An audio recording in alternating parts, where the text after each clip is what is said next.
Now, for those out there who don't believe that tariffs are a tax on the average consumer, let me give you a real live situation. Now, I have an Amazon seller's account. Most people that had these accounts order products in bulk from overseas. One such country, as we all know, is China. As you can see in this illustration from my account, with the item in question, the overall cost, and the shipping. You can see the base price for the items themselves, coupled with the shipping, brings my order to over twice the amount. In order to make a profit, after all the smoke is cleared, I would have to exponentially raise the price of the item. So in fact, the increase in China's tariffs increased my costs and therefore is passed on to my customers. Now, if this is the case, either one or two things is going to happen. The customer will take the extra hit and buy the product anyway.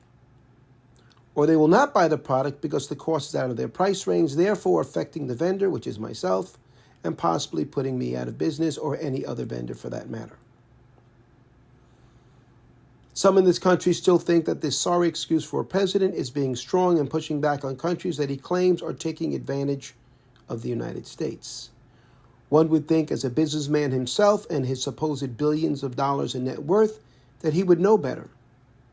Breaking news. He does know better, but he's counting on the fact that the people in this country don't know any better. He knows, as well as the people guiding him, that there are going to be a certain amount of people that will believe anything he says just because he says it. This allows him to deceive the American people, fleece them, and take them to the cleaners. Now, the tariffs were only a smokescreen. They were all about tanking the stock market, making it available for his billionaire friends to pick up these deeply discounted stocks for pennies on the dollar. In doing so, it made them millions, and in some cases billions, while the American people lost just as much.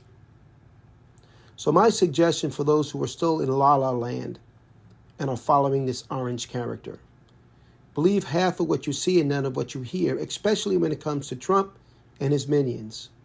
Contrary to popular belief, they are not looking out for the average American, regardless of what political side of the spectrum you claim.